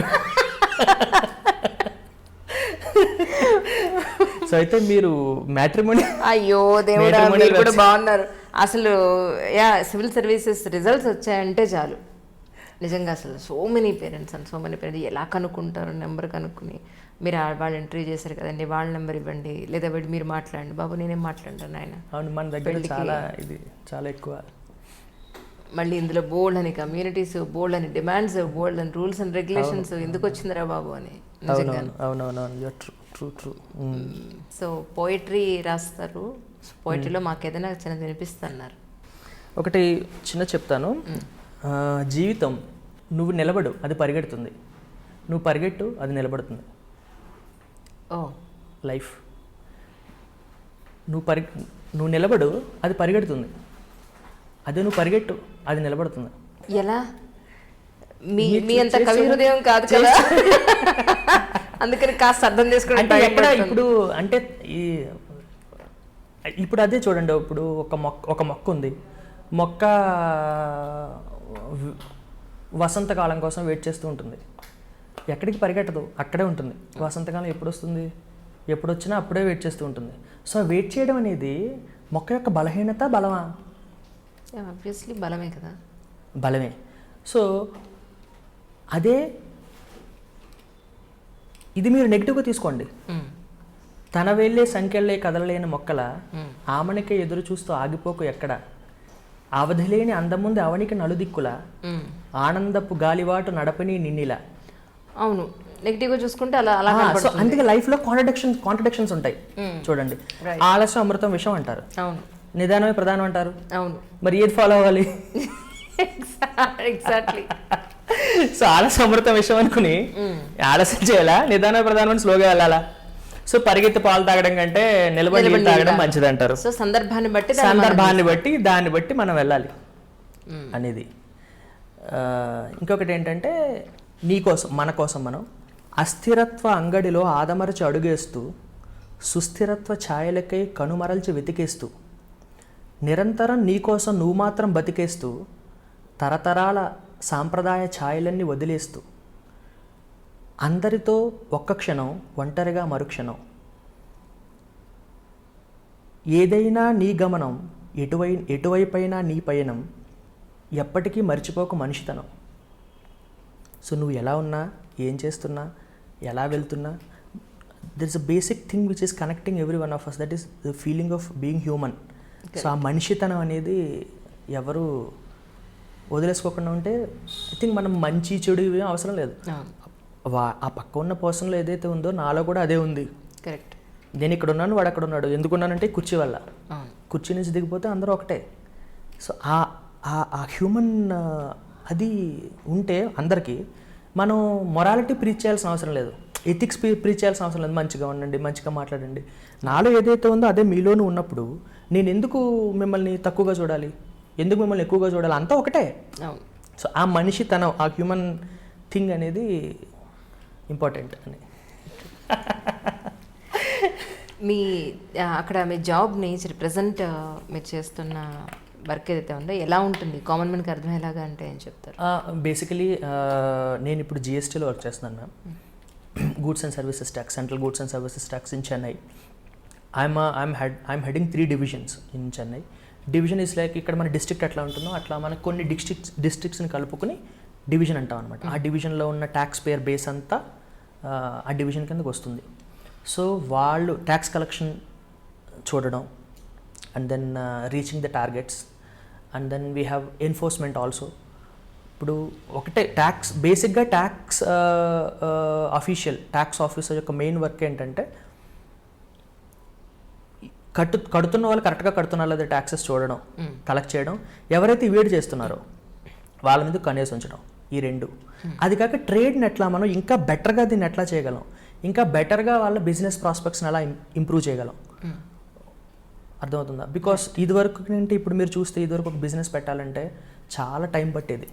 ఇప్పుడు ఆ గ్యాప్ చాలా షార్ట్ అయిపోయింది. సో మీరు ఒక రిజిస్ట్రేషన్ తీసుకోవాలి, మీరు ఒక బిజినెస్ స్టార్ట్ చేయాలి, ఇదివరకు ఆఫీస్కి వెళ్ళాలి, అక్కడ ఒక మాన్యువల్గా ఏదో ఫామ్ ఫిల్ చేయాలి. ఇప్పుడు ఏం అవసరం లేదు, మీరు ఇంట్లో కూర్చుని మీ కంప్యూటర్ నుంచి మీకున్న డీటెయిల్స్ అన్ని అప్లోడ్ చేస్తే మీకు రిజిస్ట్రేషన్ ఒక 1 monthలో రిజిస్ట్రేషన్ వచ్చేస్తుంది. మ్యాక్సిమం టైం ఫ్రేమ్ చెప్తున్నాను నేను. Okay. So main job is tax payer facilitation and enforcement of the tax లాని ఎన్ఫోర్స్ చేయడం. జిఎస్టీ యాక్ట్ ఏదైతే ఉందో GST act, and then grievances, tax payers ఏమైనా గ్రీవెన్సెస్ ఉంటే వాళ్ళు మన దగ్గరికి వస్తారు, and otherwise they will communicate. So to facilitate the trade to do the business in a proper way, వాళ్ళు వ్యాపారం కరెక్ట్గా చేయడానికి, తెలుగులో చెప్పాలి, ట్రేడ్ ఫెసిలిటేషన్. కానీ నిజానికి ఇప్పుడు ఒక కొత్తగా మనం బిజినెస్ స్టార్ట్ చేయాలంటే అనుకూలమైన పరిస్థితులు ఉన్నాయంటారా మీ ఉద్దేశం? ఖచ్చితంగా ఉన్నాయి. ఇదివరకు మీద ఇంకా ఎక్కువ అనుకూలమైన పరిస్థితులు ఉన్నాయి ఇప్పుడు ప్రజెంట్. బికాస్ మీకు బిజినెస్ చేయడానికి ఫస్ట్ హిండ్రెన్సెస్ ఏంటి, గెటింగ్ పర్మిషన్స్. సో ఇప్పుడు almost all permissions have become online. Okay. So and startup India, standup ఇండియాలో MSME loans, and then Mudra Yojana, all these schemes, and many state governments also facilitating loans to the budding entrepreneurs. If you have an idea, then definitely putting a business is much easier, I feel. And especially GST వచ్చిన తర్వాత ఇదివరకు ఏమైపోయిందంటే, ఇప్పుడు మీరు ఒక business ఉందనుకోండి, మీరు హైదరాబాద్లో ఉన్నారు, హైదరాబాద్లో ఏదో ఒక బిజినెస్ పెట్టారు. సపోజ్ మీరు చెన్నైలో ఒక బిజినెస్, ఇదే దానికి బ్రాంచ్ ఆఫీస్ చెన్నైలో పెడతారు, ఇంకొక బ్రాంచ్ ఆఫీస్ అక్కడ బెంగళూరులో పెట్టారు. మీరు ఏం చేయవలసి వచ్చేది, ఇక్కడున్న ఏదో ఒక మీరు ఏదైతే కొన్నారో, ఏదైతే ఒకటి చేశారో, ఇక్కడ నుంచి దేర్ సంథింగ్ వల్ల ఐటీసీ అంటాం మనం, ఇన్పుట్ ట్యాక్స్ క్రెడిట్ అని. అంటే మీరు ఒక బిజినెస్ చేయడానికి మీకు కొన్ని ముడి సరుకులకు అవసరం అవుతాయి కదా, ఆ ముడి సరుకులు మీరు ట్యాక్స్ పే చేసి తీసుకుంటారు. ఆ ట్యాక్స్ పే చేసి తీసుకున్న ముడి సరుకుల మీద మీరు ఏదైతే ట్యాక్స్ పే చేశారో అది మీరు ఐటీసీ అని తీసుకుంటారు. ఆ ఐటీసీ అనేది ఇదివరకు ఒక స్టేట్ నుంచి ఇంకొక స్టేట్కి మీరు ట్రాన్స్ఫర్ అయ్యేదానికి వీలు ఉండేది కాదు. ఓకే. జిఎస్టీ ఎప్పుడైతే వచ్చిందో ఇట్లట్టు ఇంటిగ్రేషన్ అనమాట. సో మీరు ఎక్కడ బిజినెస్ చేసినా ఒక చోట నుంచి ఇంకొక చోటుకి మీరు ఐటీసీని ట్రాన్స్ఫర్ చేయొచ్చు. Okay okay. సో మీరు అకౌంటింగ్ అనేది ఇదివరకు మీద ఈజీ అయింది, దట్స్ ఆల్. సో సో డెఫినెట్గా 100% నేను చెప్పగలను, బికాస్ నేను లాస్ట్ ఒక 4 సంవత్సరాలుగా నేను చూస్తున్నాను ట్రేడ్ మా దగ్గరకు వచ్చి మాట్లాడే విషయాలు కానీ ఆ విషయాలు కానీ. సో లాజిస్టిక్స్ పరంగా కూడా మీరు ఇదివరకు చూస్తే ఎక్కడ పడితే అక్కడ టోల్ గేట్స్ ఉండేవి. ఏ టోలు మన ఆర్టీఓ చెక్ పోస్ట్లను ఉండేవి, మన ఏ చెక్ పోస్ట్ ఇది ఎక్కడ పడితే అక్కడ ఆపేసేవారు. ఇప్పుడు అదేం లేదు, మొత్తం సీమ్లెస్ కదా. ఎవరు మిమ్మల్ని ఇక్కడి నుంచి స్టార్ట్ చేస్తారు, మీరు ఒక ఈవే బిల్ అని జనరేట్ చేస్తారు. మీరు హైదరాబాద్ నుంచి ఒక కంటైనర్ ఒక గూడ్స్ మీరు ఢిల్లీ తీసుకెళ్ళాలి, ఈవే బిల్ జనరేట్ చేస్తారు, ఇక్కడ స్టార్ట్ చేస్తారు, అక్కడికి వెళ్ళిపోతుంది. మధ్యలో మీరు ఆగడం, మళ్ళీ ఎంట్రీ ట్యాక్స్లు పే చేయడం, ఆ కాన్సెప్టే లేదు అసలు ఇప్పుడు. సో దీనివల్ల ఏమైంది, లాజిస్టిక్స్ చాలా ఇంప్రూవ్ అయింది. సో దీనికి రిపుల్ ఎఫెక్ట్ ఉంటుంది ఖచ్చితంగా. రిపుల్ ఎఫెక్ట్ ఏంటి, ఇదివరకు ఇక్కడ నాకు ఐటమ్ అక్కడికి వెళ్ళడానికి 3 రోజులు పట్టేది, ఇప్పుడు 1.5 డేలో వెళ్ళిపోతుంది. సో దాట్ మల్టిప్లికేషన్ ఎఫెక్ట్ అనేది ఉంటుంది. సో ఇంకా బెటర్ అవుతుంది డెఫినెట్గా నెక్స్ట్ 2-3 ఇయర్స్లో ఇంకా బెటర్ అవుతుంది ట్యాక్స్లో, especially GST. It will become much more trade friendly. కొన్ని లక్షల మంది civil services aspirants civil services కోసం ప్రయత్నిస్తూ ఉన్నారు. సో మీ పాయింట్ ఆఫ్ వ్యూలో వాళ్ళకి ఏదైనా చెప్పాలంటే ఏం చెప్తారు? ప్రయత్నించండి, ప్రయత్నిస్తే పోయింది ఉందంటే. నేనేం చెప్తానంటే సివిల్ సర్వెంట్స్కి ప్రయత్నిస్తున్న వాళ్ళు ఎవరైతే ఉన్నారో, ఇది నెగిటివ్ ఫిలాసఫీ కాదు. ద పాయింట్ ఏంటంటే మీరు ఇదే లైఫ్ కాదు. Civil service at the end of the day it is also ఈ జాబ్. నార్మల్గా మీరు బయట ఎట్లయితే ఉంటారో, this is also at the end of the day ఇది ఒక జాబ్. మీకు ఒక శాలరీ వస్తుంది, ఒక సోషల్ స్టాండింగ్ ఉంటుంది సొసైటీలో, there is no doubt about it. But always చూడండి, మీరు ప్రిపేర్ అయ్యి మీకు వచ్చి మీరు చేయగలిగి మీరు వస్తే చాలా చాలా మంచిది. మీరు హ్యాపీ, మీ family and friends everybody is happy. But ఒకవేళ if any case anything happens, don't get disappointed. This is not the end of the life. And second thing is, I'll always tell to all the aspirants, have a plan B always in civil services. I know I may look ridiculous for some people, but నేను చెప్తుంది ఏంటంటే plan B అనేది ఉండండి. ఒకవేళ నేను ఈరోజు start చేస్తాను, ఒక 4 ఏళ్ళు ప్రిపేర్ అవుతాను, 4 ఏళ్ళ తర్వాత నాకు రాలేదు, నెక్స్ట్ నేను ఏం చేయాలి, ప్లాన్ బి ఏంటి? బికాజ్ అలా ప్లాన్ బి లేక కెరియర్స్ లూజ్ చేసుకున్న వాళ్ళు బోల్డ్ మంది ఉన్నారు. సో ఇది నెగిటివ్ ఫిలాసఫీ కాదు, but I'm saying have a plan B. ఇది కాకపోతే ఏంటి అనేది, దీంట్లో 100% ఎఫర్ట్ పెట్టడానికి ఆ ప్లాన్ బి అనేది మిమ్మల్ని ఏ విధంగానూ ఆపదు. At the same time this is not the end, because I will tell you, ఏదైనా ప్రజాస్వామ్యంలో అన్నిటికంటే బిగ్గెస్ట్ థింగ్ ఏంటంటే ఒక పౌరుడిగా ఉండడం. అది నేను బలంగా నమ్ముతాను. Being a citizen is the biggest privilege in any democracy, because మొత్తం కాన్స్టిట్యూషన్ అంతా మీకు అప్లై అవుతుంది. Fundamental rights part 3 fundamental rights మొత్తం ఫండమెంటల్ రైట్స్ మీరు ఎంజాయ్ చేయొచ్చు. Freedom of speech and expression, if గవర్నమెంట్లో మీకు వస్తే మీ freedom of speech and expression అనేది ఇట్ ఈస్ రిస్ట్రిక్టెడ్. మీరు ఇష్టం వచ్చినట్టు మాట్లాడడానికి ఉండదు, మీరు ఎక్స్ప్రెస్ చేయడానికి లేదు. ఎందుకు? జాబ్ ప్రొఫైల్ అలాంటిది. So European countries, I mean the more matured democracies, మీరు యూరోపియన్ కంట్రీస్ చూసుకుంటే, ఐ మీన్ మీరు you have to literally go behind the, మీరు వాళ్ళ వెనకాల పడాలి. రండి పాలిటిక్స్లోకి రండి, ఇది చేయండి అది చేయండి అని అంటాడు. నాకు బోల్డ్ బిజినెస్లో ఇవ్వండి, నాకు ఎందుకు తలపోటని. 24/7 పవర్ అనేది at the end of the day ముళ్ళ కిరీటమే, అందులో డౌటే లేదు. పవర్ అనేది ముళ్ళ కిరీటమే. మీరు దాన్ని ఎంజాయ్ చేయగలిగితే మీరు ప్రిపరేషన్ ఎంజాయ్ చేయండి. హార్డ్ వర్క్ అని అస్సలు అనుకోవద్దు, because work becomes hard only when you don't enjoy the work. Hard work అనేది పదమే లేదు అసలు. వర్క్ హార్డ్గా ఫీల్ అవుతున్నారంటే మీనింగ్గా పని వదిలేసేయండి, ఇంకో చోటకి ఇంకోటి చేయండి. హార్డ్ వర్క్ అనేది అది వర్డ్ అనేది మిస్నోమర్. అది నా ఎక్స్పీరియన్స్లో నేను చెప్తుంది. సో హార్డ్ వర్క్ మీరు ఇష్టపడి చదవండి, కష్టపడి అందరూ చదువుతారు, ఇష్టపడి చదవండి. అన్నీ if it clicks it's okay, you are good. If it doesn't click, but don't get disappointed. That's all. And maybe something better మీకు ఉందేమో లైఫ్లో, ఎవరికి తెలుసు. ఏదో ఆ సినిమాలో చెప్పినట్టు, చదువుకున్న వాళ్ళ అతడు సినిమాలో చదువుకున్న వాళ్ళందరూ టీచర్లు అయిపోయారు, చదువుకున్న అందరూ స్కూల్ పెట్టారని భలే డైలాగ్ కదండి అది. నిజంగా అంతే కదా. ఎందుకంటే ఇప్పుడు ఎవరైతే బాధపడుతున్నారో నేను సివిల్స్ కొట్టలేకపోయానని చెప్పేసి, ఆయన ఆవిడే లేకపోతే ఆ తర్వాత ఎంతోమంది సివిల్ సర్వెంట్స్కి కోచింగ్ ఇచ్చే వాళ్ళు ఉండకపోవచ్చు. Correct. So I'm coming back to the same point. Your future will decide your present and past. So correct, అది. Such a great and have positive attitude always and try to live in this moment as far as possible, because that is the only way to live. Past అనేది మన చేతులు, అది history వెళ్ళిపోయింది already. ఈ second వెళ్ళిపోయిందంటే వెళ్ళిపోయింది. Future second అనేది mystery, మనకు తెలీదు. సో నిజంగా బతకాలంటే ఎక్కడ ఈ మూమెంట్లోనే, ఈ మూమెంట్ అనేదే కదా నిజం. ఎందుకంటే ఈ మూమెంట్లోనే నేనున్నా, లాస్ట్ మూమెంట్లోనూ నేను లేను, ఫ్యూచర్ మూమెంట్లోనూ నేను లేను, నేనున్నది ఈ మూమెంట్లోనే. సో ఈ మూమెంట్ ఒక్కటే నిజం. ఎందుకు మూమెంట్ ఒక్కటే నిజం అంటే ఈ మూమెంట్లో నేను ఉన్నాను కాబట్టి. So try to live in this moment and be happy and మీ పేరెంట్స్ని బాగా చూసుకోండి. That's all. నైస్ అది. కానీ అతి తక్కువ మంది సివిల్ సర్వెంట్స్లో ఆర్ట్లో ఉన్నవాళ్ళు లేదు, చాలా మంది మ్యామ్, చాలా తక్కువ. అంటే నా ఇంటర్వ్యూస్లో నేను చెప్తాను, వెయిట్ చేస్తున్నాను యాక్చువల్లీ. నేను చెప్పిన కామన్ పాయింట్ ఉంది. నేను మా ఫ్రెండ్స్ అందరిలో ఆల్ ఓవర్ అసలు ఏంటి వీళ్ళు అందరిలో ఉన్న కామన్ పాయింట్ ఏంటి, ఏదో ఒక పాయింట్ అయినా దొరుకుతుందేమో అంటే అంతలో ఉన్న కామన్ పాయింట్ ఏంటంటే చదవడం. ఓకే, అందరూ ఒరాషియస్ రీడర్స్, ఆల్మోస్ట్ 99%. మా ట్రైనింగ్ అకాడమీలో కానీ లేదా మసూరి ట్రైనింగ్ అకాడమీలో కానీ క్లాస్ వింటారు. ఒకళ్ళు క్లాస్ విన్నా వినకపోయినా ప్రతి ఒక్కరి చేతిలో ఏదో ఒక బుక్ ఉంటుంది. అది కిండిల్లో చదువుకోవచ్చు, బుక్లో చదువుకోవచ్చు. ఆ రీడింగ్ హ్యాబిట్ అనేది that is a common thing and అది ఎసెన్షియల్ సివిల్ సర్వీసెస్కి. ఎందుకంటే లాట్ ఆఫ్ ఇన్ఫర్మేషన్ ఉంటుంది, మీరు చదువుతూ ఉండాలి, దాన్ని అనలైజ్ చేసుకుంటూ ఉండాలి. అది మీకు ఇదవుతుంది. అండ్ ఇంకొక థింగ్ ఏంటంటే అటెంప్ట్ ఇవ్వండి, ప్రిలిమ్స్ అవ్వలేదు, మీకు అర్థమైపోతుంది ఇది నా కప్ ఆఫ్ టీయా కాదా, నేను ఇంత కూర్చోగలనా, చదవగలనా లేదా, నాకు ప్యాషన్ ఉందా లేదా. ఏదో అంజలి గారు ఇంటర్వ్యూలో చెప్తున్నారని లేదా మీడియాలో మా ఫోటోలు చూసి లేదా ఎవరో ఏదో చెప్పిన మోటివేషనల్ స్పీచెస్ చూసి ఇవన్నీ చూసి అనవసరంగా మిమ్మల్ని మీరు కష్టపెట్టుకుని బాధ పెట్టుకుని చేయాల్సిన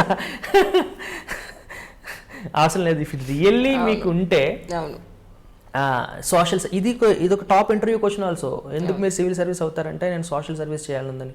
దెన్ కౌంటర్ క్వశ్చన్ అంటే మరి ఎన్జిఓలు ఎందుకు జాయిన్ అవ్వలేదు, సోషల్ సర్వీస్ చేయాలి. ఇది టాప్ ఇంటర్వ్యూ క్వశ్చన్ ఇది. సో వాళ్ళు ఎందుకు ఏంటి, దట్స్ ఆల్. నిజం. మిమ్మల్ని ఏమడిగారు ఎప్పట్లో మీ ఫైనల్? నా ఇంటర్వ్యూలో అప్పుడు మా interview board commissioner of police, ఆయన retired commissioner of police Delhi, Bassi BS Bassi sir అని చెప్పేసి ఆయన బోర్డు మెంబరు. నన్ను ఫస్ట్ క్వశ్చన్ ఏమడిగారంటే అప్పట్లో ఈ నార్త్ ఈస్టర్న్ పీపుల్ మీద చాలా డిస్క్రిమినేషన్ ఉంది, ఇప్పటికీ మన దగ్గర అక్కడక్కడ డిస్క్రిమినేషన్ కనిపిస్తుంది. సో అప్పట్లో చాలామంది బెంగళూరు నుంచి అది కూడా చాలామంది మైగ్రేట్ అయిపోయి వెళ్ళిపోయారు పక్క దాంట్లో. వాళ్ళ మీద దాడులు జరగడం, అమ్మాయిల మీద సరిగ్గా చూడకపోవడం, మెయిన్లాండ్ ఇండియాలో భాగంగా చూడకపోవడం. ఒక మేడం బోర్డు మెంబర్లో ఫస్ట్ ఆ క్వశ్చన్తో స్టార్ట్ చేశారు. నువ్వు ఎందుకు అనుకుంటున్నావు అసలు ఈ ఈశాన్య రాష్ట్రాలు, మన దగ్గర 7 ఈశాన్య రాష్ట్రాలు ఉన్నాయి, 7 సిస్టర్స్ అంటారు, అరుణాచల్ ప్రదేశ్, మేఘాలయ, మిజోరం, త్రిపుర, ఈ 7 రాష్ట్రాలు ఉన్నాయి, సిక్కిం. సో ఎందుకు అని అది ఫస్ట్ క్వశ్చన్ అనమాట. దానికి నేనేం చెప్పానంటే అసలు చాలామందికి ఈ 7 ఈశాన్య రాష్ట్రాలు మనకి సంబంధించినవి అన్న విషయమే తెలియదు మెయిన్లాండ్ ఇండియాలో ఉన్న వాళ్ళకి. మనకి మీడియా అంటే ఢిల్లీలో ఏం జరుగుతుందో అది, లేదా ముంబైలో ఏం జరుగుతుందో అది. అట్లీస్ట్ రాజస్థాన్లో ఒక రిమోట్ కార్నర్ ఒక ప్లేస్లో, జైసల్మేర్ అనే ప్లేస్లో ఏం జరుగుతుందో నాకు తెలియదు. ఇటు బీహార్లో అటుపక్క ఏం జరుగుతుందో నాకు తెలియదు. సో ఎందుకు తెలియదు, నేనేం చెప్పానంటే when Delhi gets cold enter India sneezes. ఢిల్లీకి రొంప పడితే ఇండియా మొత్తానికి తుమ్ములు వస్తాయి. అలా కాకుండా నార్త్ ఈస్టర్న్ కల్చర్ ఏంటి, అక్కడ ఉన్న వాళ్ళ యొక్క వేషభాషలు ఏంటి, వాళ్ళ యొక్క సంస్కృతి సాంప్రదాయాలు ఏంటి, వాళ్ళు ఏ విధంగా మన ఇండియన్ నేషనల్ మూమెంట్లో they played a major role, many people, many tribal kingdoms. So అది మనం ప్రజల్లోకి చెప్పాలి. వాళ్ళు కూడా మనకు సంబంధించిన వాళ్ళు, వాళ్ళందరూ మన వాళ్ళు భారతీయులు అన్ని విధాల. ఇలా ఇది ఒక మెయిన్ రోల్ ప్లే చేస్తుంది. అట్ ది సేమ్ టైం మన లా అండ్ ఆర్డర్ స్ట్రెంథెన్ చేయాలి అని చెప్పాను. అది first question. Second thing, cricket గురించి అడిగారు. మీ ఫేవరెట్ క్రికెటర్ ఎవరు అని చెప్పి. నేను రాహుల్ ద్రావిడ్ నా ఫేవరెట్ క్రికెటర్. సో ఎందుకు అని అంటే cool, common, composed, mister dependable. So ఆయన and he does something and he never looks for recognition. నాకు గుర్తింపు రావాలి, నేనే టాప్లో ఉండాలి అని ఎప్పుడు ఆయన రాహుల్ ద్రావిడ్. అదొక నెక్స్ట్ క్వశ్చన్. థర్డ్ ఏంటంటే ఆఫ్రికన్ కాంటినెంట్లో అప్పుడు సమ్ కూ ఏదో జరుగుతుంది, దాని గురించి ఏదో ఒక క్వశ్చన్ అడిగారు, అది ఎక్కడుంది, ఎక్కడ నువ్వు చెప్పగలవా అని మెంబర్ అడిగారు. ఇంకో క్వశ్చన్ అడిగారంటే ఒక ఆయన, సపోజ్ నువ్వు ఆఫీస్కి వెళ్ళావు, అందరి స్టాఫ్ అంతా రోజు లేట్గా వస్తున్నారు, నువ్వు చెప్పావు 2-3 టైమ్స్ చెప్పావు, వాళ్ళు వింటలేదు, ఏం చేస్తావు? నేనేం చెప్పానంటే, సరే నేను ఫస్ట్ వాళ్ళు లేట్గా వెళ్తున్నారంటే మీనింగ్ నేను ఫస్ట్ వెళ్ళాలిగా, వాళ్ళు 12 o'clock వెళ్తుంటే నువ్వు 11 o'clock వెళ్తే వాళ్ళని ఎలా నువ్వు చెప్పగలవు? సో నేనేం చెప్పాను, sir I will go at correct time, వెళ్ళిన వెంటనే సైన్ చేస్తాం కదా, మాకు రిజిస్టర్ ఉంటుంది, సైన్ చేసిన వెంటనే ఆ రిజిస్టర్ తీసుకొచ్చి నా టేబుల్ మీద పెట్టుకుంటా, ఎవరైతే లేట్గా వచ్చారో వాళ్ళు వచ్చి నా కళ్ళ ముందర సైన్ చేయాలి. ఓకే. సో ఆ విధంగా నాకు తెలుస్తుంది ఎవరు లేట్గా వచ్చారో. అట్ ది సేమ్ టైం అతనికి అనిపిస్తుంది, అయ్యో నేను ఎవరు లేట్గా వచ్చానే సార్ చూసేశారు అని అతనికి అనిపిస్తుంది, నేను ఇలా చేస్తాను సార్ అంటే. ఒక మెంబర్ రిఫ్యూట్ చేశారు, అలా ఎలా అవుతుంది, అది ఎలా వర్కౌట్ అవుతుందా అని. అప్పుడు ఈ క్వశ్చన్ అడిగిన ఆయన నన్ను సమర్థించారు లక్కీగా. ఆయన ఏం చేశారంటే, నేను ఫాలో అయినది ఇది, అయిన తర్వాత వర్కౌట్ అయింది, సో కరెక్ట్గానే చెప్పాడు అని చెప్పి ఆయన నన్ను సమర్థించారు లక్కీగా ఆ టైంలో. అదొకటి. ఇంకో క్వశ్చన్, ఎయిర్ ఇండియా ప్రైవేటైజేషన్, ఇప్పటికి ఇంకా ప్రైవేటైజేషన్ అవ్వలేదు. సో ఆ ఎయిర్ ఇండియా ప్రైవేటైజేషన్ గురించి, సో ఎందుకు లాసెస్లో ఉంది ఎయిర్ ఇండియా? మిగతా అన్నీ కూడా ప్రాఫిట్స్లో ఉన్నాయి, బట్ ఎయిర్ ఇండియా ఎందుకు లాస్లో ఉంది? సో దాన్ని ఎందుకు ప్రైవేటైజ్ చేయటం లేదు, చేయడం వల్ల వచ్చిన నష్టాలు నేను ఏవో చెప్పా, ఇది అది అది ఇది ఏవో చెప్తే ఆయన సాటిస్ఫై అవ్వాల. Okay.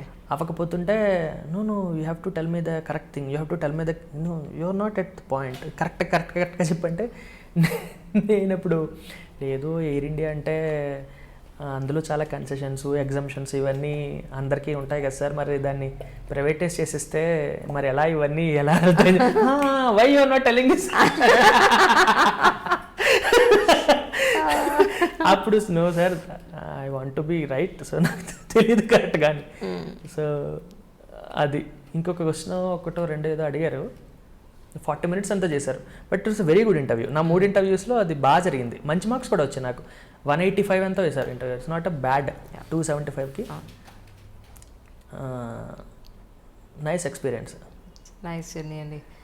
Thank you really thank you so much for your coming. ఇబ్బంది పెట్టాన్న విషయం మీ మాటలో నాకు అర్థమైంది, బట్ ఏం చేద్దాం, చాలా రోజుల నుంచి అంటున్నాను కదా.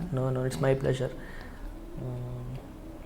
I'm happy to come and share, ఏదైనా కొంచెమైనా యూస్ఫుల్ అయితే వాళ్ళకి.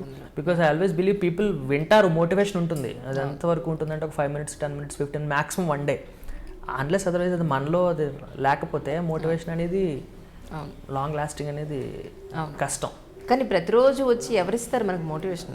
ఎవరు? మనలో మనకు ఉండాలి కానీ. అదేగా చెప్పాను, అదే సెల్ఫ్ మోటివేషన్. సద్గురు చెప్పినట్టు, do you want to be an push start or self start? Push start కావాలా, సెల్ఫ్ స్టార్ట్ కావాలా? So self start, be in the self start mode and be happy, that's all. That's such a great journey. Thank you so much. Hi, this is Isha Chavla. This is Manara Chopra. Hi, this is Kartikeya. నేను director Teja అని. Press the bell icon for more updates. For more such videos, please subscribe to iDream. For more videos, please subscribe to iDreams. For more videos, please subscribe to iDream. And you're watching iDream Media. Please like, share and subscribe to the channel. And don't forget to subscribe to iDream. Please subscribe iDream Media. Do subscribe to iDream. Subscribe to iDream Media. Do subscribe to iDream Media. Don't forget to subscribe. Click on the button below. Don't forget to subscribe to iDream.